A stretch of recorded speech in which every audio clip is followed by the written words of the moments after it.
Hello students, I warmly welcome all of you in my YouTube channel EduChange. Today we will go through English workshop of chapter 2 Fables 2.2 from standard 7th.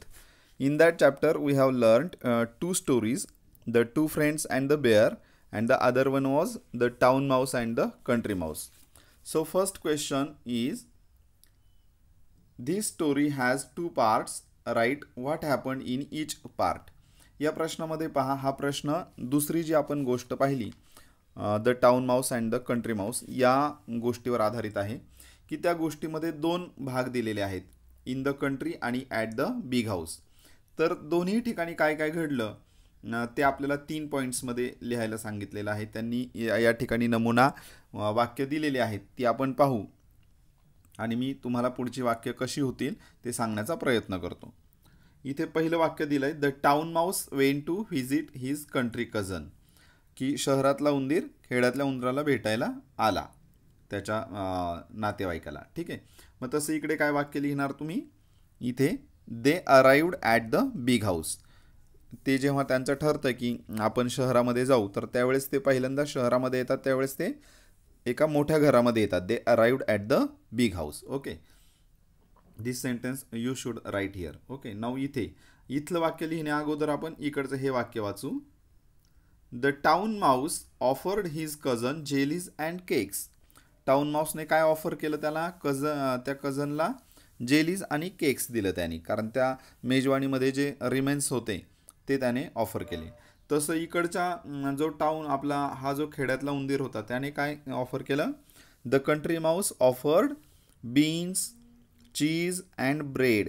आणि त्याचं वैशिष्ट्य काय होतं, freely. म्हणून आपण ते वाक्य असं लिहू, the country mouse offered beans, cheese and bread freely to the town mouse. Okay, so now next, the town mouse did not like the food. Town माऊसला ते अन्न आवडलं का, नाही. तर म्हणून तो म्हणाला, मला काही हे आवडलं नाही बुवा, तू खेड्यामध्ये जे मिळालं हे अन्न, बीन्स आणि चीज, हे मला काय आवडलं नाही.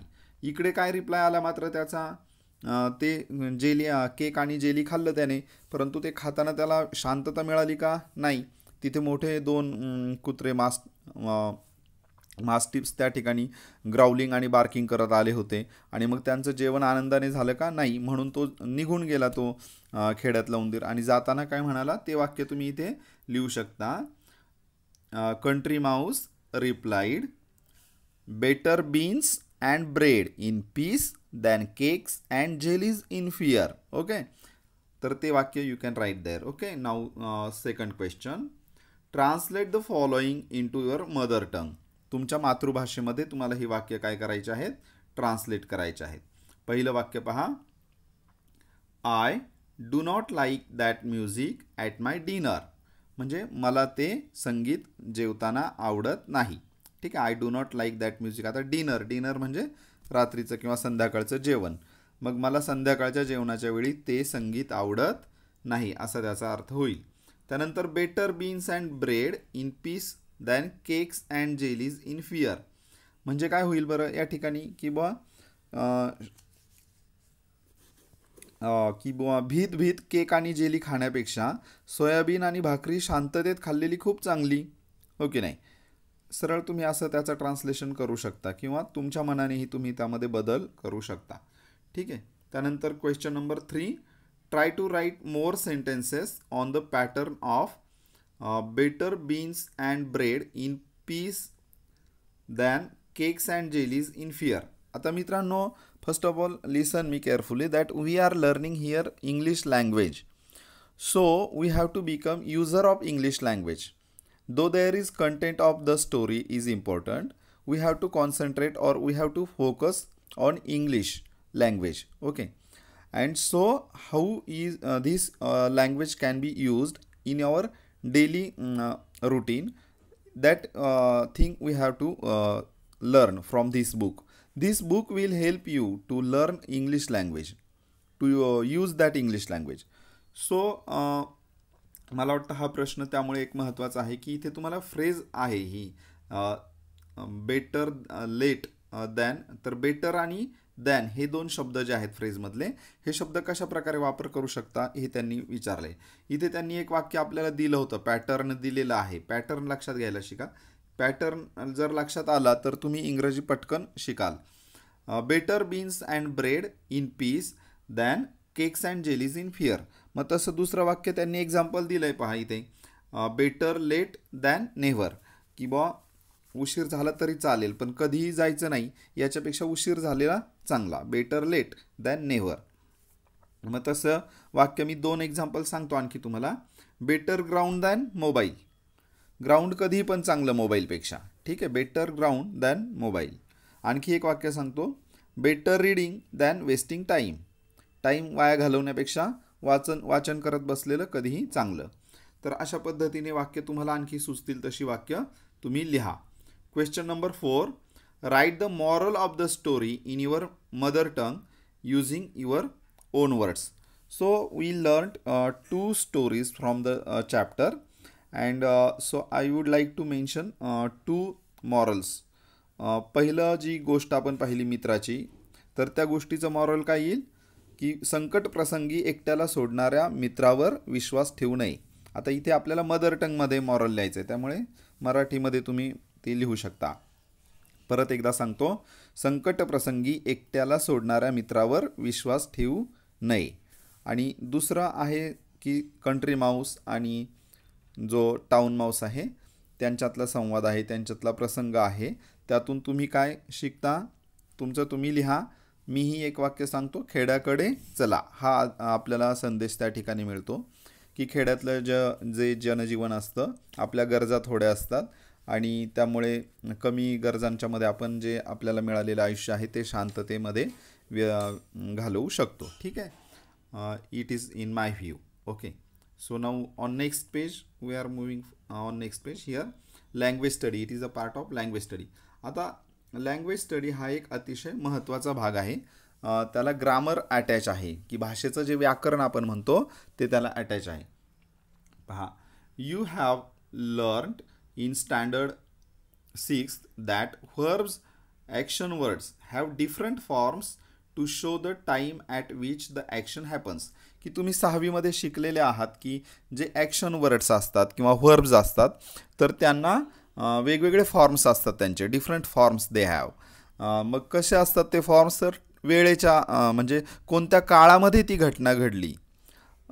To show the time at which the action happens, की ती ॲक्शन कधी घडते हा टाईम दाखवण्यासाठी ते फॉर्म बदललेले असतात व्हर्बचे.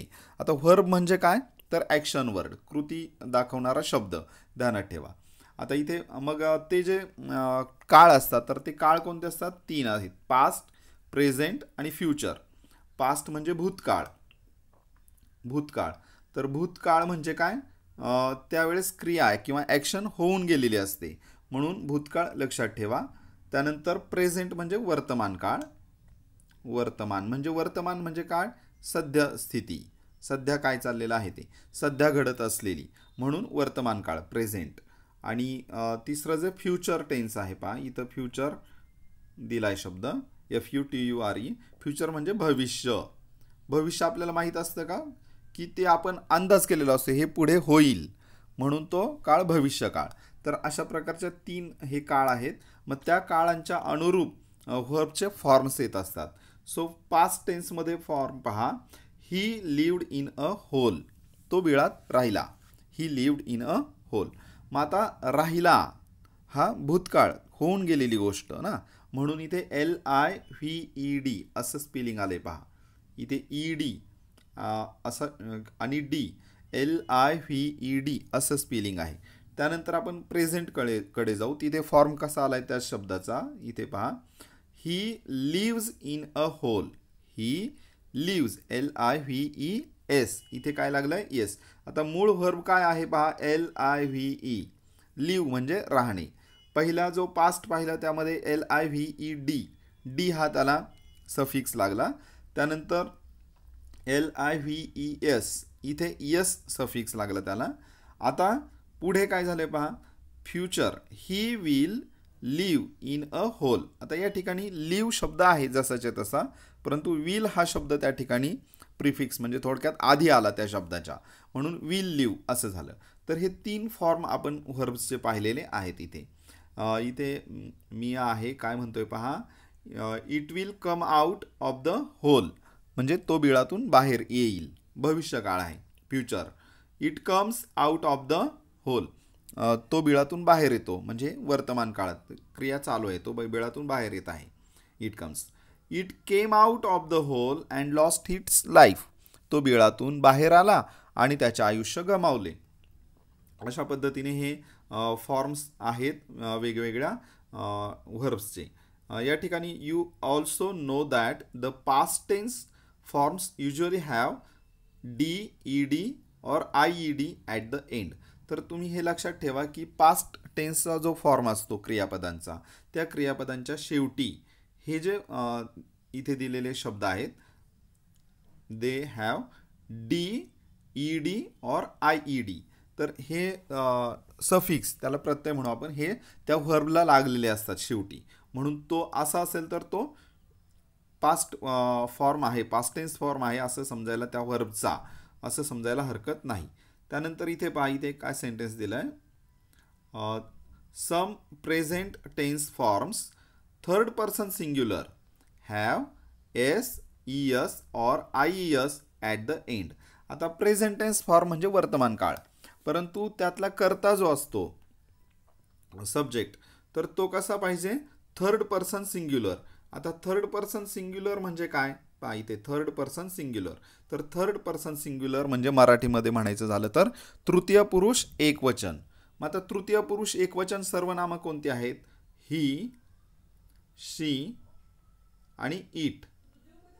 ही, शी, इट हे तिन्ही जर सर्वनामं घेतली आणि ह्या सर्वनामांनी किंवा नाऊन असेल, सपोज प्रमोद, प्रमोद असं हे 4 पैकी जर काही करता असेल त्या वाक्यामध्ये, तर तुम्ही जर आणि ते वाक्य प्रेझेंट टेन्समध्ये तुम्ही करत आहात, तर त्यावेळेस त्या व्हर्बला तुम्हाला यस, ई एस किंवा आय ई एस असे प्रत्यय त्या व्हर्बला जोडावे लागतात.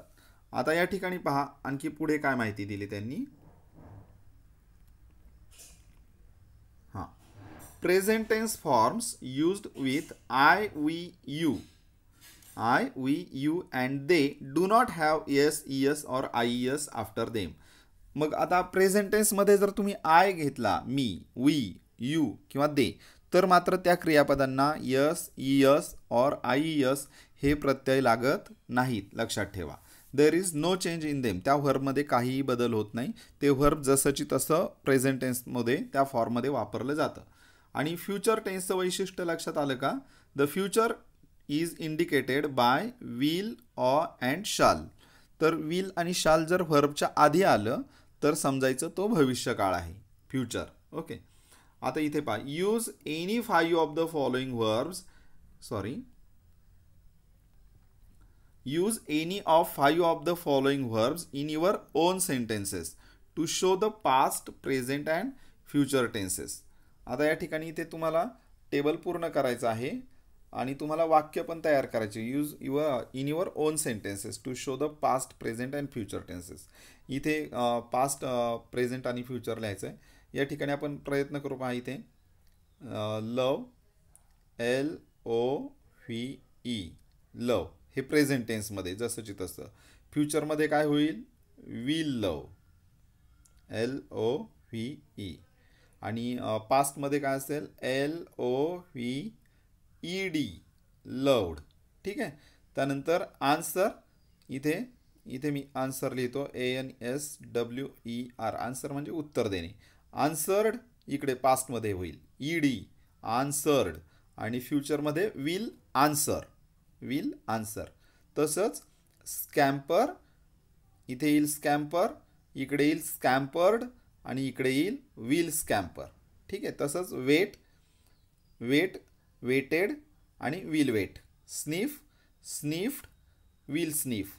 लाफ, लाफ्ड आणि विल लाफ. ठीक आहे. तर अशा पद्धतीने ते तुम्ही क्रियापदं लिहायची आणि ते वाक्यामध्ये वापरायचे आहेत. त्यानंतर इथे can you complete the following table, note that these verbs have irregular past tense forms. आता इथे जे क्रियापद दिलेत ना त्यांना इरेग्युलर पास्ट टेन्स फॉर्म्स असतात पहा. म्हणजे आपण काय जनरली काय पाहतो की पास्ट टेन्स फॉर्म होत असताना क्रियापदाला ईडी डी किंवा I E D he suffix लागतात, परंतु इथे मात्र वेगळं पाहायला मिळतं आपल्याला. आता इथे गो हे समजा क्रियापद आहे, गो म्हणजे जाणे, तर इथे गोचा पास्ट फॉर्म काय होतो वेंट. मग गो आणि वेंटमध्ये काही जाणवते का आपल्याला साम्य? काहीच नाही, म्हणून त्याला इरेग्युलर फॉर्म्स म्हणतात. ठीक आहे. आणि इकडे मात्र फ्युचरमध्ये विल गो. कमचा भूतकाळ काय होतो CAME केम, आणि इकडे काय होईल विल कम. ठीक आहे, अशा पद्धतीने. तर इथे कम्स दिलंय, गोज दिलंय. हे का दिलंय बरं वर्तमान काळामध्ये? लक्षात आलं का? कारण हे तुम्ही जर तृतीय पुरुष एकवचन घेतलं तिकडे he goes to the school किंवा ही कम्स टू मी, तर ही शी इट असे जर तुम्ही करते घेतले तर तुम्हाला ही वर्तमान काळातले ही रूपं वापरावी लागतील क्रियापदांची. ईटचं इकडे वेगळा भूतकाळ होतो ate, I ate a mango, मी आंबा खाल्ला. इकडे विल इट, मी आंबा खाईल. त्यानंतर इथे गेव हे कशाचं आहे? गिवचं, GIVE, गिव हे वर्तमान काळी रूप आहे. गिव गेव, दिले. आणि इकडे काय होईल विल गिव. ठीक आहे, विल. त्यानंतर फ्लाय, फ्लाय म्हणजे उडणे, त्याचा भूतकाळ काय होतो फ्ल्यू. आणि फ्लाईज हे तृतीय पुरुष एकवचन घेतलं, इथे IES लागलाय प्रत्यय, आणि तर ते त्यासाठी वापरला येईल. आणि इकडे विल फ्लाय अशा पद्धतीने. इथे keep adding more verbs to this table of tense. So 1 minute. Here we are moving forward on next page. Here is the another activity for all of you. Question number 5. Activity live English. मी तुम्हाला या अगोदर सांगितलं की live English म्हणजे काही जिवंत इंग्रजी असा अर्थ घ्यायचा नाही. लाईव्ह इंग्लिश म्हणजे चालता बोलता वापरली जाणारी, डेली रुटीनमध्ये वापरली जाणारी English. Here is the question. Read this menu card carefully and answer the questions given below the card. If you visit any restaurant, in that restaurant you can find menu cards on the table. Okay. तर टेबलवर असं menu card ठेवलेलं असतं. मग हे menu card आपल्याला ते समजलं पाहिजे. तर most of the time it has written in English language or another language, so that it is important to understand meaning of that menu card. म्हणून आपल्याला ही एक ॲक्टिव्हिटी दिलेली आहे आणि त्याला नाव दिलं आहे लाईव्ह इंग्लिश, की बा हे इंग्रजी आपल्याला आलं पाहिजे. ठीक आहे. आता इथे मी काय पूर्ण वाचत नाही ते, परंतु इथे 2-3 पॉईंट फक्त सांगतो. रेग्युलर थाळी तिची किंमत आहे 160 रुपये. त्यानंतर डिलक्स थाळी 230 रुपये. आता रेग्युलर थाळी आणि डिलक्स थाळीमध्ये फरक काय आहे तर तुम्हाला हे सारं वाचावं लागेल की याच्यामध्ये काय आहे. प्लेन राईस आहे, इकडे सूप आहे, इकडे जिरा राईस आहे डिलक्स थाळीमध्ये, आणि म्हणून किमतीमध्ये पण या ठिकाणी फरक दिसतो. We can differ in the price of each thali. Okay. So sweets are there, गोड पदार्थ आहेत. श्रीखंड, आम्रखंड आहे 30 रुपयाला, बासुंदी आहे 40ला. त्यानंतर गुलाबजामुन आहेत, आमरस आहे, त्यानंतर पुरणपोळी आहे, आणि खाली काय दिलं आहे उकडीचे मोदक पण आहेत. आता तुम्ही लक्षात घ्या हे सगळे मराठी पदार्थ आहेत, मराठी नाव आहेत, परंतु ते इंग्लिशमध्ये फक्त त्यांचं लेटर्स म्हणजे स्पेलिंग लिहिलेलं आहे. ठीक आहे. सो इकडे काय दिलं आहे पहा, मराठी झटका. तुम्ही मेनू कार्ड जर पाहिलं तर मेनू कार्डवर हे अशी नावं वाचायला मिळतात. मराठी झटका. त्यामध्ये काय दिलं आहे, झुणका भाकर विथ ठेचा, ते 90 रुपयाला आहे. त्यानंतर मटकी उसळ, भरली वांगी, बटर, दही वाटी. त्यानंतर इकडे उपवास स्पेशल, एखाद्याला हॉटेलमध्ये गेल्यावर उपवास असतो, मग तो जेवत नाही तिथे, त्याला मग साबुदाणा वडा आहे, साबुदाणा खिचडी आहे आणि उपवास कचोरी आहे. त्याच्या किमती पण समोर दिलेल्या आहेत. आणि तुम्हाला आकर्षक वाटावं म्हणून या ठिकाणी चित्र दिलं चिल्लीचं. इकडे काय साबुदाणा वडा पण दिलेला आहे. So some questions are there. Guess the meaning of menu card. Menu कार्डचा अर्थ काय होईल तर मेनू कार्ड म्हणजे पदार्थांची यादी थोडक्यात दाखवणारं कार्ड, जसं ग्रीटिंग कार्ड असतं, व्हिजिटिंग कार्ड असतं, हो की नाही. तर त्या पद्धतीने हे मेनू कार्ड तिथे टेबलवर ठेवलेलं असतं किंवा वेटर आपल्याकडे तो घेऊन येतो. त्यानंतर question number 2, what is the purpose of a menu card. काय असेल बरं पर्पज त्याचं, विचार करा. मेनू कार्ड का देत असतील आपल्याला ते सांगा तिथे. Is this menu card in English और मराठी डिस्कस. हे मराठीमध्ये आहे का इंग्लिशमध्ये आहे? लिहिण्याची भाषा इंग्लिश आहे, परंतु त्यातली नावं जी आहेत ती मराठी आहेत बरेचदा. ठीक आहे. At least 5 English and 5 Marathi words from the card separately. ह्या कार्डवर काही इंग्रजी शब्द आहेत ना, तर डिलक्स शब्द आहे, समजा रेग्युलर हा शब्द आहे, तर ते इंग्रजी शब्द आहेत, परंतु तुम्ही जे बाकीचे काही मराठी शब्द आहेत ते पण तुम्ही तिथे फाइंड आउट करू शकता. Okay. So we are moving further on next page. Here is the question number 2. Imagine that you have opened a hotel in the following places. आता हॉटेल चालवणं हा सुद्धा एक पैसे कमवण्याचा खूप चांगला मार्ग आहे, हो की नाही? मग इथे त्यांनी काय सांगितलं की imagine that you have opened a hotel. तुम्ही एक हॉटेल उघडलं आहे, परंतु ते वेगवेगळ्या ठिकाणी आहे. पहा आता दहिवडी, त्यानंतर नागपूर, बेंगळूर अँड लंडन. इथे काय सांगितलं पुढे, which languages and scripts will you use on your card each of these places. आता समजा तुम्ही लंडनमध्ये जे हॉटेल उघडलं आहे, तर लंडनमध्ये मराठी मेनू कार्ड तुम्ही तिथे ठेवणार का? पहा बरं, विचार करा. किंवा तुम्ही इकडे नागपूरला हॉटेल उघडलं आहे आणि रशियन भाषेतलं मेनू कार्ड तुम्ही तिथे छापून ठेवलं, जमेल का? नाही. म्हणून तुम्हाला योग्य ती भाषा त्या ठिकाणी स्क्रिप्टवर निवडावी लागेल. You want to appoint staff in your hotel. What languages do they need to know. मग समजा तुम्हाला दहिवडीला किंवा नागपूरला तुम्ही ठेवलं आहे आणि तिथे नेपाळी किंवा चिनी बोलणारी माणसं तुम्ही स्टाफ भरला तिथे, तर चालेल का? नाही. मग तसंच लंडनला तुम्हाला समजा जॉब लागला, लंडनला त्या हॉटेलमध्ये तुम्ही किंवा तुम्ही स्वतःचंच हॉटेल ठेवलं आहे लंडनमध्ये आणि तिथे स्टाफ भरायचं आहे, मग तिथे तुम्ही असे तामिळी बोलणारी माणसं किंवा कन्नड बोलणारी माणसं ठेवणार का कामाला? नाही. तिथे जनरली तुम्हाला इंग्लिश बोलणारी माणसं ठेवावी लागतील. ठीक आहे. तर अशा पद्धतीचा प्रश्न आहे तो. त्यानंतर design a menu card for your hotel offering food items of your choice. Invent fancy names for your dishes. तर तुम्ही तिथे काय करायचं आहे, तुम्ही मेनू कार्ड तुम्ही तयार करत आहात, करायचं आहे, आणि ऑफरिंग फूड आयटम्सची नावं लिहायची तुम्हाला, आणि इन्व्हेंट फॅन्सी नेम्स, तुम्हाला नावं शोधायची चांगली, जसं की झुणका भाकर. त्याच्या आधी काय होतं, मराठी झटका. मग हे कसं फॅन्सी वाटतं ना, त्या पद्धतीचे तुम्ही नावं तुमच्या डिशेसला सुचवायची आहेत. ठीक आहे. इथे point number 3, use the menu card given on page 42 and prepare dialogue for the following situation. आता इथे काही 3 सिच्युएशन्स दिलेल्या आहेत, त्यासाठी तुम्ही त्या मेनू कार्डचा वापर करायचा आहे आणि तुम्हाला काय करायचं आहे, ती डायलॉग्स लिहायचे आहेत. पहिला जो बॉक्स आहे त्यातला डायलॉग पूर्ण करायला मी थोडीशी मदत करतो. Hotel staff welcomes the customers and tells them about the specialities of the hotel. Hotel staff welcome करतो कस्टमरचा आणि त्या ठिकाणी स्पेशालिटी ऑफ द हॉटेल सांगता येते. या ठिकाणी पहा, hotel staff, good evening sir, can I help you. Customer म्हणतो, we need a table for 6. आम्ही 6 जण आहोत आणि आम्हाला एक काय आहे, आम्हाला टेबल हवा आहे. त्यावर मग हॉटेल स्टाफ काय म्हणेल, yes sir, table number 5 is ready for you. त्यावर कस्टमर काय म्हणेल, okay thank you, we will sit there. आम्ही त्या ठिकाणी बसतो. मग हॉटेल स्टाफ काय म्हणेल की sir please take this menu card and give your order, आणि तुमची ऑर्डर द्या. कस्टमर काय म्हणेल मग, okay wait for a while. त्यावर तो स्टाफ काय म्हणेल, शुअरली आय विल वेट, मी तुमची वाट पाहतो. तर त्या पद्धतीने हे डायलॉग्स तुम्हाला वेगवेगळ्या सिच्युएशनमध्ये लिहायचे आहेत. इथे हॉटेल मॅनेजर आणि ऑस्ट्रेलियन कस्टमर, इथे प्रसंगाचं वर्णन इथे दिलेलं आहे की an Australian family talks to the hotel manager about the items on the menu card. की मेनू कार्ड त्यांनी पाहिलं आहे, परंतु त्यांना ते काय, आता त्यातले ऑस्ट्रेलियन फॅमिली आहे, त्यांना गुलाबजामुनचा अर्थ कळणार आहे का? नाही.